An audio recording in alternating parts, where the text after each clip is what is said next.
Ridha Allah subhanahu wa ta'ala adalah salah satu dari sifat. Nabi SAW mengatakan, laisa lil mu'min ayyudhilla nafsahu. Mukmin itu jangan sampai menghinakan diri. Sejarah hamba yang Allah sebutkan dalam Al-Quran, di antara tujuan besarnya adalah agar menjadi pelajaran. Taib sanabda sawahaikum bitahiyatil islami. Assalamualaikum warahmatullahi wabarakatuh. Alhamdulillahi nahmaduhu wa nasta'inuhu wa nastaghfiruh wa na'udzu billahi min syururi anfusina wa min sayyiati a'malina. Man yahdihillahu fala mudilla lahu wa man yudlil fala hadiyalah. Wa asyhadu an la ilaha illallah wahdahu la syarikalah wa asyhadu anna Muhammadan abduhu wa rasuluhu sallallahu alaihi wa ala alihi washabbihi wasallam. Ba'du.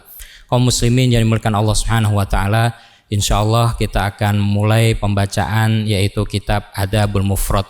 Tentunya kitab ini kitab yang tidak asing bagi kita, merupakan karya monumental, karya imam besar, yaitu yang beliau dijuluki Amirul Mukminin fi ilmil hadis. Beliau mempunyai julukan yaitu Amirul Mukminin di dalam bidang ilmu hadis, Al-Imam Bukhari rahimahullahu taala. Kaum muslimin rahimanallah wa iyyakum. Kitab ini dinamakan Adabul Mufrad, yaitu mengisahkan atau membawakan kitab khusus, bab-bab khusus, tema-tema khusus berkaitan dengan adab-adab. Di antaranya adalah adab ma'allah dan seterusnya. Kata Imam Profesor Dr. Said Ruslan hafidhahullah ta'ala, beliau mempunyai suatu tulisan khusus hanya menjelaskan bab-bab di dalam kitab Adabul Mufrad, berkisar 7-27 halaman, hanya mengisahkan, hanya memberitahukan bab-babnya di sini apa yang akan dibahas, itu sampai 7-27 halaman. Profesor Dr. Said Ruslan. Adabul Mufrad adalah kitab adab yang khusus disusun oleh penulis rahimahullah taala. Kemudian Al-Mufrad memang tersendiri. Kitab ini tersendiri dari kitab yang lainnya. Dalam Irsyadus Syari, kata penulis Fathul Bari, Imam Ibnu Hajar Al-Asqalani rahimahullah ta'ala mengatakan bahwasanya kitab Adabul Mufrad dinamakan Mufrad karena memang dia berdiri sendiri. Kemudian karya monumental, karya besar selain Sahih Bukhari. Sahih Bukhari atau Al-Jami' Al-Musnad yang kita kenal dengan Sahih Bukhari adalah karya paling terkenalnya. Akan tapi ada karya tulis lain, di antaranya adalah kitab Adabul Mufrad. Kaum muslimin, Imam Bukhari adalah imam yang dikatakan para ahli ilmu merupakan karunia Allah Subhanahu wa taala yang diturunkan kepada kita semua. Adalah sosok yang tersohor, sosok yang dikenal oleh seluruh umat ini. Kata Imam Nawawi rahimahullah taala di dalam awal hadis arba'innya, beliau mengatakan wa asahhu ba'da al-kitab. Ada sahihain asahhu al-kitab fil hadis ba'da kitabullah. Kata Imam Nawawi rahimahullah taala bahwasanya kitab kepunyaan Imam Bukhari, Imam Muslim adalah kitab yang paling sahih setelah kitabullah Al-Quran Al-Karim. Kaum muslimin, tentunya Imam Bukhari adalah imam yang sudah tidak asing lagi di hadapan kita. Dijuluki Amirul Mukminin fi ilmil hadis. Pertanyaannya, siapa Imam Bukhari? Siapa Imam Bukhari? Imam yang terkenal. Nggak ada yang nggak tahu. Bukhari Muslim, pokoknya lolos. Ya, kata a'immah fi ilmil hadis, kalau saking sahihnya kitabnya, ya Bukhari Muslim, saking jelinya dalam tajrih hadis, ya. Kalau beliau berdua mengatakan hadis ini enggak sahih, ya sudah, berarti itu bukan hadis sahih. Kalau enggak dikenal Imam Bukhari dan Muslim, maka enggak dikenal itu sebagai hadis yang sahih. Pertanyaannya, siapa Imam Bukhari? Siapa Pak? Yang bisa jawab boleh pulang duluan.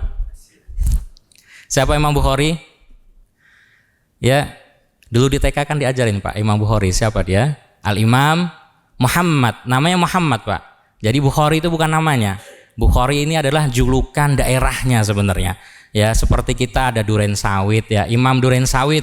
Ya, padahal namanya bukan Duren Sawit Pak. Ya, nama aslinya Muhammad, tapi terkenal dengan Bukhari. Namanya Muhammad bin Ismail bin Ibrahim bin. Ayo, terkenal Pak, Imam Bukhari. Nah, kalau kita ganti pertanyaannya, siapa nama aslinya Imam Messi? Siapa Pak Messi? Ya udah CR7, Ronaldo. Kelahirannya di mana, jam berapa, tanggal berapa? Sekarang pindah ke mana Pak? Saya nggak tahu. Nah, ditransfer ke sana tanggal berapa?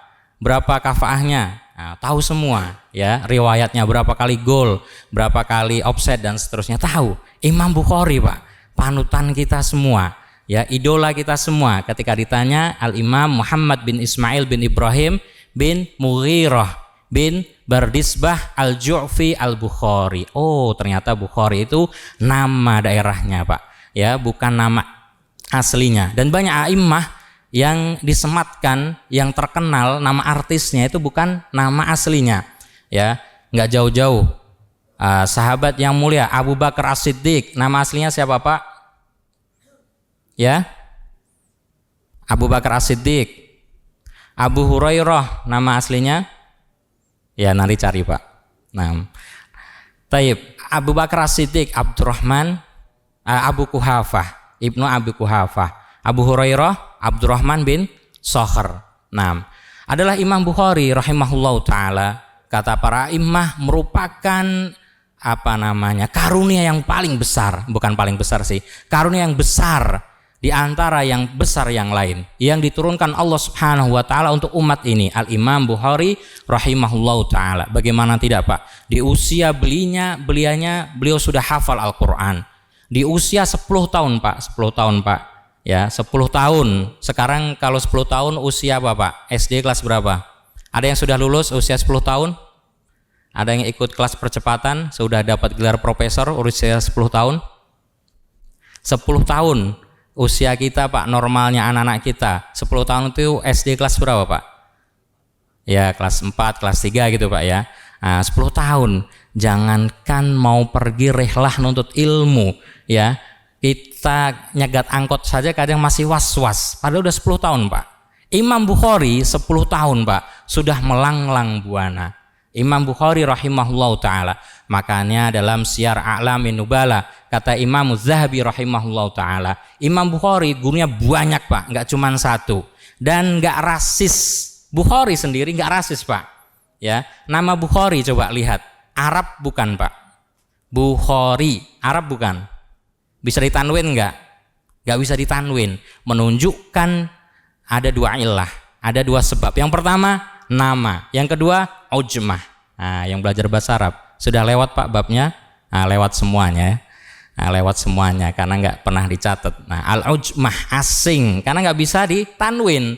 Ya, Al-Bukhari menunjukkan pada kita apa? Bahwasanya Islam Pak jauh dari kata syu'ubiyah wal unsuriyah, jauh dari rasisme Pak. Bahkan para ahli rata-ratanya bukan orang Arab asli ya. Coba Bilal bin Rabah, orang Arab bukan, Afrika. Jadi muliakan Allah Subhanahu wa taala dengan ilmu ya. Imam Bukhari, Imam Muslim, orang Arab bukan Pak, Naisabur, masih tetanggaan dengan Imam Bukhari ya. Imam ahli nahwu, bahasa Arab Pak, coba ya. Orang mana? Orang mana Pak? Orang Kuningan? Oh, masa orang Kuningan Pak. Nah, Imam ahli nahwu bukan orang Arab. Sibawayh namanya nggak bisa ditanwin karena dia apa? Tarkib, namanya itu dua kata, nggak bisa ditanwin. Sibawayh ya, nggak bisa ditanwin. Orang asing, menunjukkan pada kita benar. Shadaqallah bi kalamih, shadaqallahul azim. Maha benar Allah dengan segala firman-Nya yang mengatakan, berfirman pada kita adalah orang yang mau menuntut ilmu, yarfa'illahu alladina amanu minkum walladina utul ilma darajat. Di dunia sudah diangkat derajatnya.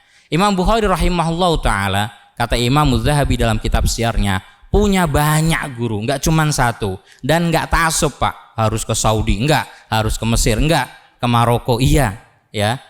Jadi enggak harus satu negeri saja ya, semua negeri beliau jelajahi. Yang di sana ada ahli ilmunya beliau jelajahi ya. Apa katanya? Ada beberapa sebab kenapa beliau sampai bisa menyusun sanad tertinggi, banyak sahih pula ya. Kata Imam Zahabi, yang pertama karena di masa beliau Pak usia berapa? 10 tahun sudah merantau untuk menuntut ilmu. Suatu saat datang ke Imam Ad-Dakhili, gurunya Imam Bukhari rahimahullah ta'ala, dibacakan seperti ini, an Sufyan, an Zubair ya, kemudian an siapa, dikatakan ya, Imam Bukhari memberikan instruksi pada gurunya, wahai Syekh Ad-Dakhili, hadis ini nggak ada yang namanya Az-Zubair pada hadis ini. Laisa indakum Az-Zubair. Nggak ada hadis ini ada ya sanadnya Imam Zubair. Ah, masa? Kamu siapa? Ya, anak kecil. Ya, disebutkan di kitab Fadlullahis Somad, ya. Kata Imam Fathullah Al-Jailani, beliau mengatakan bahwasanya Imam Bukhari datang waktu itu ya ke negerinya Imam Ad-Dakhili, masih muda belia. Ya, belum nampak seperti yang lain. Malu kata Imam Bukhari kalau saya mengucap salam. 10 tahun, Pak. Di antara para masyayikh ya mungkin umurnya udah 40, 60, ya 50 tahun. Kalau kita gelarnya profesor mungkin gitu ya. Nah, ini baru anak mau SD kelas 4 masuk ke ruang seminar atau ruang senat ya, isinya profesor dan seterusnya. Malu. Nah, kemudian dikatakan, yang benar kamu ya, berani-beraninya kamu ini ya ngeritik saya, masa nggak ada Zubair? Ternyata betul, Pak. Irji ila kitabik, kata Imam Bukhari. Coba Kiai Habib dilihat lagi, mungkin sanadnya ada yang ketinggalan. Ternyata betul ketinggalan. Ternyata sanadnya bukan pada Az-Zubair yang dimaksud, tapi Zubair yang lain ya, dibetulkan oleh Imamul Bukhari. Akhirnya dibacakan kembali hadis-hadisnya ya sebagian kepada Imamul Bukhari rahimahullahu taala. Yang kedua, beliau nggak milih-milih ya, selain di usia belianya, beliau juga nggak milih-milih tempat harus ini harus itu. Sebagian kita kadang seperti itu, harus Saudi Arabia, kalau enggak berarti ya nggak sah ilmunya, harus Mesir, kalau enggak sah ilmunya. Padahal di sekitar kita juga banyak, Pak, ya kajian, banyak tempat untuk menuntut ilmu, tinggal dipilih mana yang bisa kita datangi. Kaum muslimin rahimanullah wa iyyakum, kemudian perjalanan Imam Bukhari rahimahullah taala sangatlah ya terkenal, kemudian memotivasi kita semuanya. Imam Bukhari rahimahullah taala, Pak, semakin tinggi ya suatu pokok, suatu pohon, maka akan semakin tinggi, semakin banyak ya angin bertiup kencang padanya. Apa itu? Di usia beliau 16 tahun Imamul Bukhari rahimahullah taala, bayangkan di 10 tahun sudah bisa mengkritik hadis karena hafalannya sudah banyak ya. Beliau sudah menghafal sekian ratus ribu hadis. Di usia 16 tahun, Pak, kisah yang sangat terkenal. Beliau pergi ke Baghdad ya. Apa yang terjadi? Beliau diuji oleh 10 panelis, 10 penguji ternama ulama di Baghdad waktu itu. Didatangkan berapa? 100 hadis. 10 hadis diacak sanadnya, matannya diacak. Ya, misalkan, Pak, datang hadis niyah misalkan.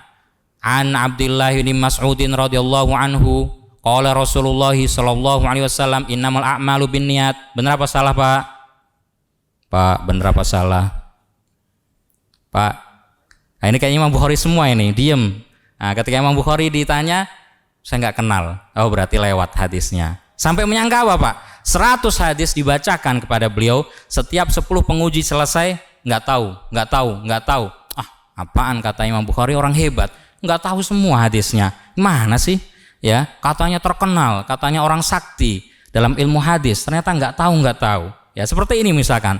An Abdullah bin Mas'udin radhiyallahu anhu, qala Rasulullah sallallahu alaihi wasallam, ya, innamal a'malu binniyat wa innamal likulli imri'in ma nawa wa man kanat hijratuhu ila Allah wa rasulih fa hijratuhu ila Allah wa rasulih.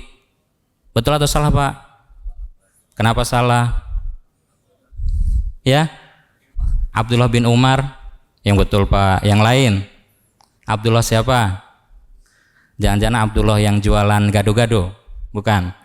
Ya, Abu Hafs Umar bin Khattab. Jadi bukan Abdullah bin Umar, bukan Abdullah bin Mas'ud, tapi bapaknya Abdullah, Umar radhiyallahu anhu. Seperti ini diuji, ya diacak matannya, konten hadisnya dengan perawi hadisnya, ya diacak.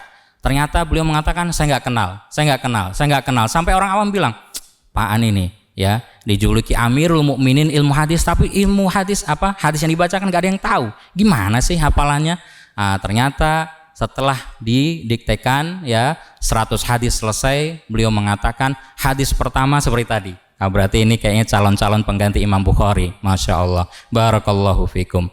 Taib, sudah berapa ribu hadis Pak yang ada di rumahnya Pak? Banyak ya Pak ya, ratusan ribu hadis. Barakallahu fikum. Nah, jadi disusun kembali ya, yang tadinya hadis nggak pernah dibaca, nah, jadi disusun kembali. Disusun doang, jangan disusun doang Pak, dibaca juga. Taib. Jadi seperti itu. Dibetulkan satu-satu oleh Imam Bukhari rahimahullahu taala. Ya, dibetulkan hadisnya satu-satu. Matannya ini ya, kontennya ini harusnya sama dengan si sanadnya ini, ya, disatukan oleh beliau rahimahullahu taala. Kaum muslimin rahimanallahu wa iyyakum, ternyata enggak hanya sebatas itu ujiannya. Beliau setelah itu pergi ke Samarkand, ya, daerah yang dekat dengan Bukhara. Kalau sekarang mungkin daerah sekitar Soviet, ya. Kalau sudah jadi pecahannya yang pakai tantan gitu Pak, Uzbekistan, Kazakhstan, apalagi Pak? Jadi kalau Pakistan bukan ya Pak, jauh ya, sekitaran Soviet dulu ya, pecahannya Soviet. Taib. Diuji, ini nggak main-main Pak, 400 ahli hadis dengan 400 hadis, ya, 400 ahli hadis dengan 400 hadis, nguji sama, diacak-acak oleh mereka, kemudian dibetulkan satu-satu oleh Imam Bukhari rahimahullahu taala. Maka nggak ayal, ada 4 orang penjaga hadis, ya. Kata para ulama, diantaranya disebutkan 2 yang saya hafal, Imam Bukhari di Al-Bukhara, Imam Muhammad bin Ismail nama terkenalnya di Bukhara, dan Imam Muslim di An-Naisabur. Kaum muslimin rahimanallahu wa iyyakum, memasuki hadis pertama, bab qaulullahi ta'ala wa wassaynal insana biwalidayhi husna. Nah, ini adalah syarah hadis yang saya bawakan, adalah syarah hadis dari ulama yang kontemporer. Beliau masih, alhamdulillah, masih hidup pada saat ini, adalah karya Profesor Dr. Abdul Razak bin Badr hafidhahullahu ta'ala. Adalah karya kontemporer, jadi mudah dipahami.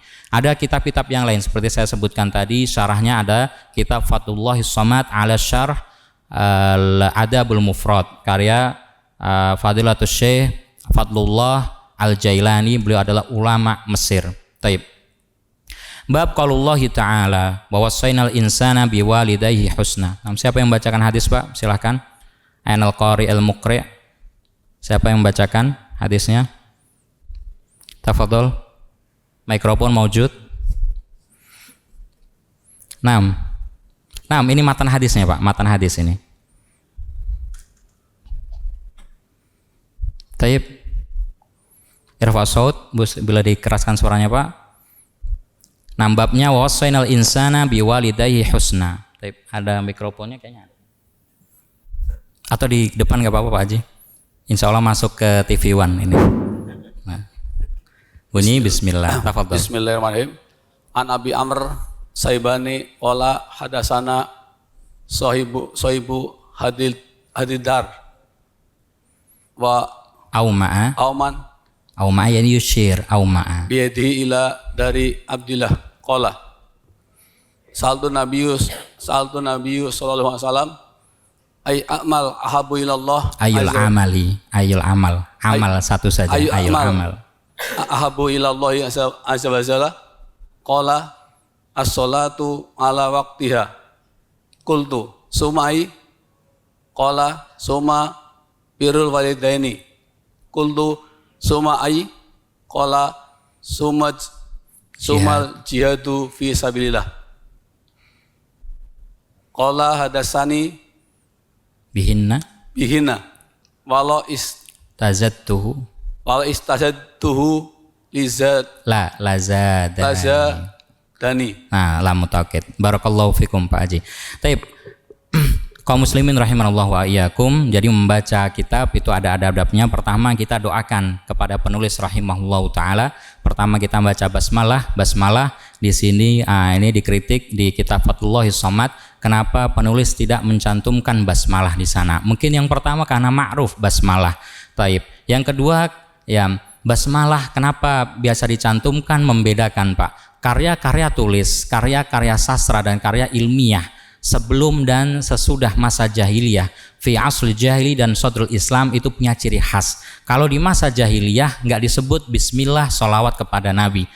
Setelah sodrul Islam, masuknya agama Islam, itu jadi ciri khas ketika ya membaca suatu risalah, khutbah atau yang semacamnya ada ungkapan basmalah, kemudian ada sholawat kepada Nabi SAW. Sehingga pada masa Umayyah Pak, ada khutbah yang sangat menggetarkan hati, ya ada khutbah yang sangat hebat, tapi disebut khutbatul batro. Apa batro? Nah, kalau kita baca inna a'toina kal kautsar fasholli li rabbika wanhar inna syani'aka wal abtar. Apa abtar? Terputus. Kenapa terputus? Karena terputus, pertama terputus pahalanya, ya karena nggak membaca basmalah. Ada hadis yang dhaif menerangkan malam yabda bi basmalah fahuwa abtar. Siapa yang ini bukan abtar yang amalan itu ya Pak ya. Fahuwa abtar katanya. Langsung orangnya jadi apa? Jadi jatuh atau apa katanya gitu. Nah ini nggak ada hubungannya ya. Fahuwa abtar dalam hadisnya dhaif. Di sana ada didhaifkan para ahli hadis. Ada salah seorang rawi yang lemah.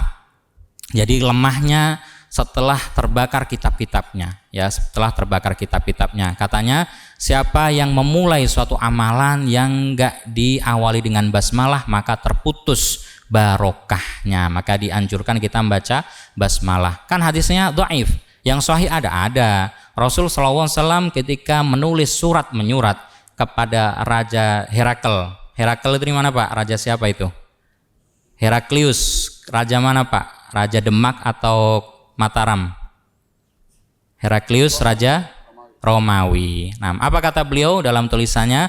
Suruh menulis sahabat, Bismillah an Muhammadin Rasulillah aslim taslam. Ya, di situ sebutkan Bismillah. Rasul SAW memulai ya tindakan beliau dengan basmalah.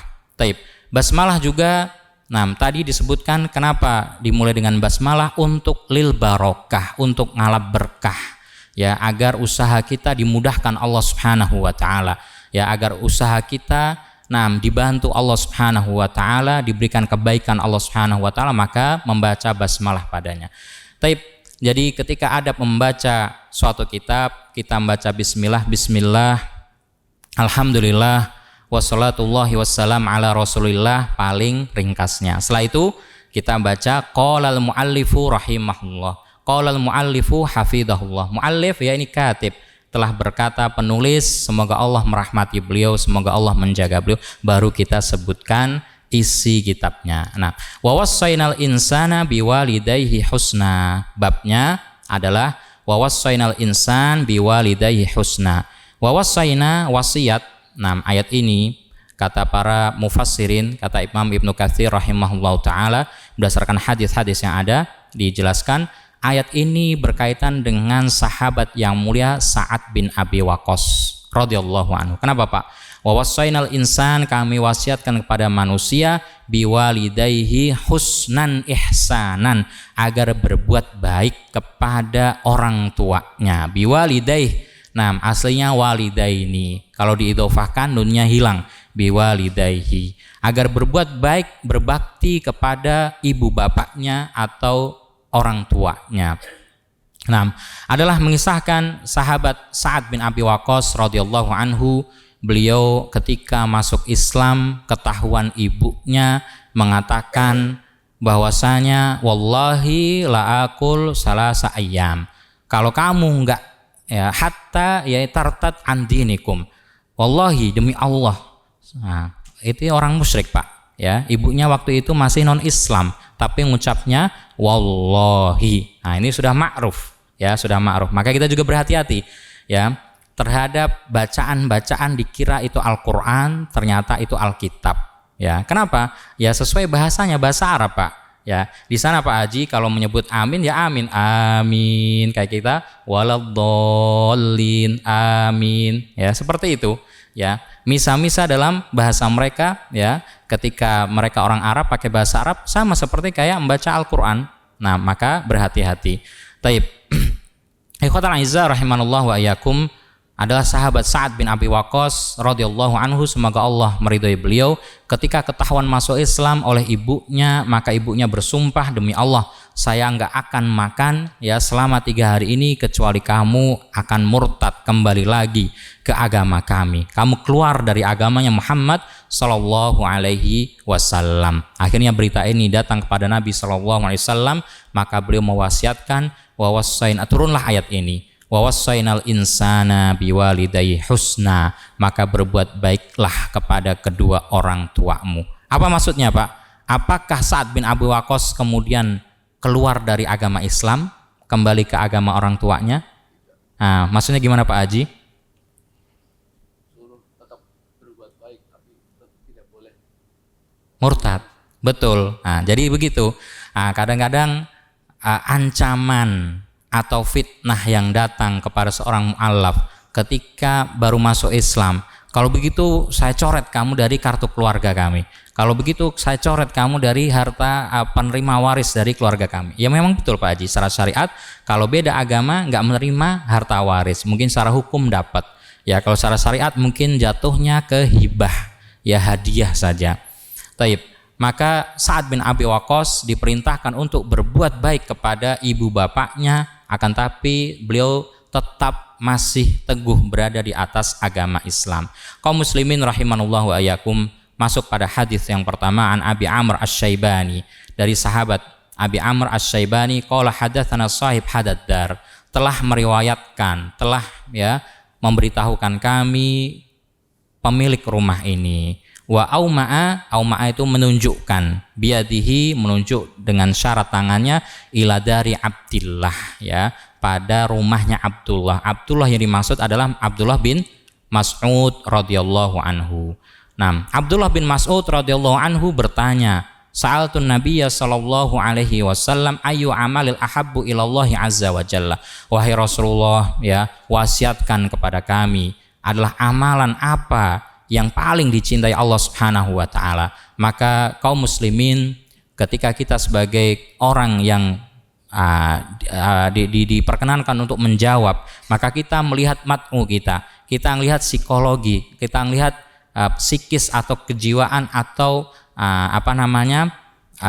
hal yang dilihat dari orang yang bertanya. Pertanyaannya seperti apa? Siapa yang bertanya? Ya, maka disesuaikan. Ketika ditanyakan pada Rasul SAW apa yang paling afdol, maka as-salatu ala waktiha, adalah sholat pada waktunya. Betul kaum muslimin. Lantas di mana posisi syahadat? Syahadat kan sudah, karena hadis ini turun di awal-awal keislaman. Setelah mereka menetapkan ya syahadah, kesaksian bahwasanya Allah Tuhannya, maka perlu diwujudkan, perlu direalisasikan. Apa itu as-salatu ala waktiha? Maka kata para ulama bahwasanya amalan yang paling afdol setelah syahadat adalah as-salatu ala waktiha, ai li waktiha katanya. Ala di sini maksudnya adalah lam, li waktiha, salat pada waktu-waktunya. Maka Allah Subhanahu wa taala berfirman, fawailul lil musallin, celakalah bagi orang-orang yang salat tapi apa? Alladzina hum an salatihim sahun, ay syagilun, mereka yang sholat tapi melalaikan apa? Dalam waktunya, baik laki-laki maupun perempuan ya. Laki-laki nggak ada uzur, nggak ada hal yang menghalanginya, waktunya sholat diundur-undur sampai keluar waktunya, maka tidak diperkenankan. Begitu juga ya wanita, istri kita, anak perempuan kita, ini yang sering terjadi di rumah kita. Ketika dikatakan dalam hadis sallallahu alaihi wasallam, sebaik-baik sholatnya perempuan adalah di ruangannya atau di rumahnya. Lantas ketika sholat di rumahnya apa Pak? Nunda sholatnya. Ini sering terjadi. Bagaimana kita mau mendidik anak kita menjadi anak yang sholihah atau menjadi anak yang sholih ketika ayahnya nggak ada, ya memang nggak sholat di masjid, tapi ibunya bisa mengarahkannya, atau ibunya bisa mengajarinya di rumah. Bagaimana bisa ngajari di rumah kalau sholatnya sudah lewat atau hampir lewat dari waktunya? As-sholatu ala waktiha. Summa ai, kemudian apa wahai Rasulullah? Summa birrul walidain. Maka kaum muslimin, kedudukan birrul walidain, berbakti kepada orang tua merupakan kedudukan yang agung yang mulia. Disandingkan setelah syahadat, setelah sholat. Sholat adalah amalan badan yang paling baik. Kemudian disandingkan dengan birrul walidain. Maka birrul walidain memiliki kedudukan yang tinggi di dalam Islam.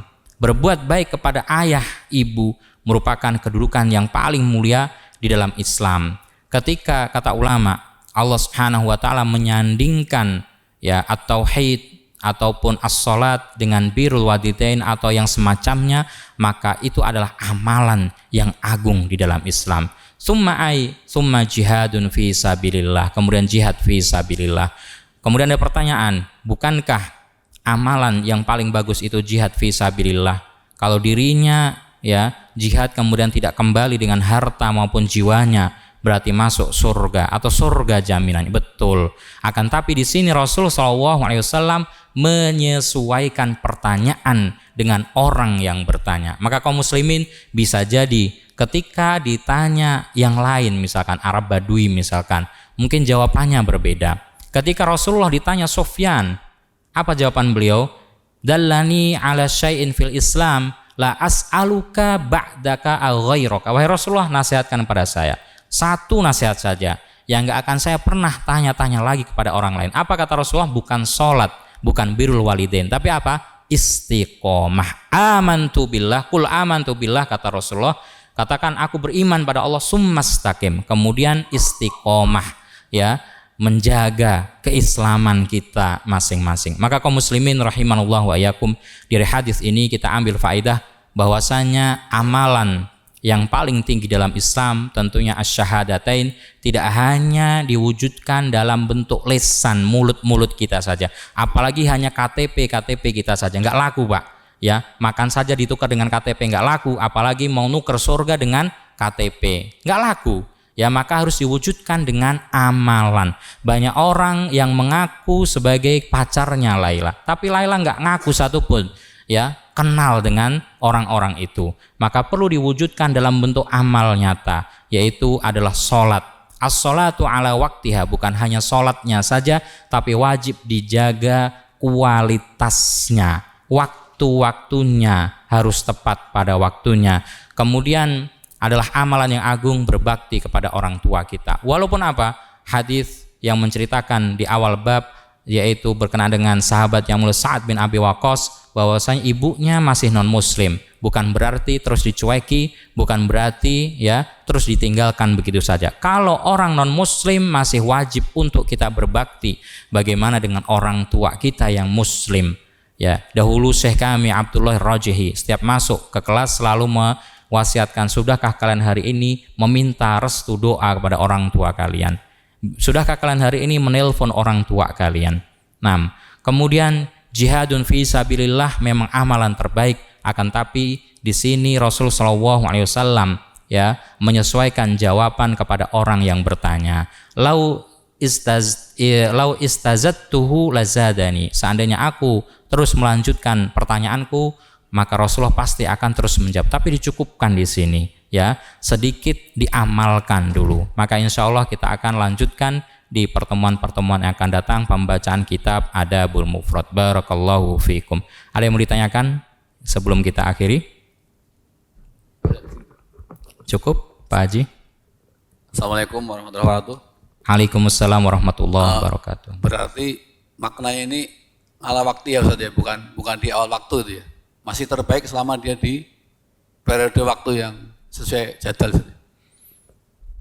Taib, barakallahu fikum Pak Haji. Taib, ala waktiha, di sebagian hadis sebutkan li waktiha, li maksudnya adalah ala.